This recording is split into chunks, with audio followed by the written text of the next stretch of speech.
निवडणुकीआधी राष्ट्रवादीला मोठा धक्का। आमदार निलेश लंके शरद पवार गटात पक्षप्रवेश करणार। आमदार निलेश लंके हाती घेणार तुतारी।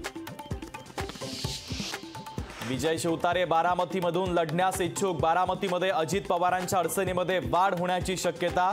विजय शिवतारे काढणार त्या पराभवाचा वचपा। राजकीय चर्चेला जोरदार उधाण। काँग्रेसचे ज्येष्ठ नेते मधुकर चव्हाण भाजपच्या वाटेवर। लवकरच भाजपमध्ये प्रवेश करणार असल्याची चर्चा। मधुकर चव्हाणांचे भाजपच्या बसवराज पाटलांसोबत स्वागत समारंभाचे फोटो समोर। जळगावमध्ये भाजपला मोठा धक्का। ॲडव्होकेट ललिता पाटलांचा ठाकरे गटात पक्षप्रवेश। मातोश्रीवर 150 कार्यकर्त्यांसह केला पक्षप्रवेश। कॅबिनेटमध्ये महालक्ष्मी रेसकोर्सवरील थीम पार्कला मंजुरी। लंडन पार्कच्या पार्श्वभूमीवर महालक्ष्मी रेसकोर्सवर नवा प्रकल्प। बहुचर्चित कोस्टल रोडच्या पहिल्या टप्प्याचं मुख्यमंत्र्यांच्या हस्ते उद्घाटन। उद्यापासून कोस्टल रोड मुंबईकरांच्या सेवेत। कोस्टल रोडमध्ये तुम्ही अडथळेच जास्त आणले। आधीच्या मुख्यमंत्र्यांनी मच्छीमारांच्या मागण्या मान्य केल्या नाही। मुख्यमंत्र्यांचा उद्धव ठाकरेंना टोला।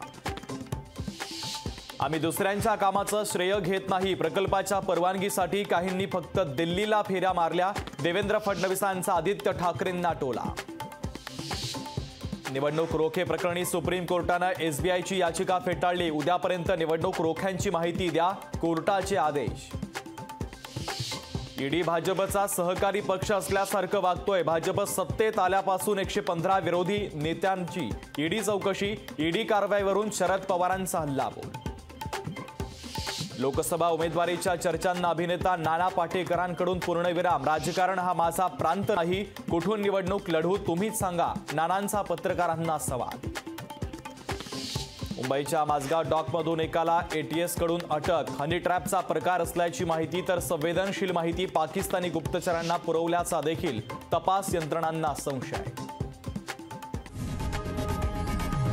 लोकशाही मराठी ऐका, पहा, जागरूक रहा।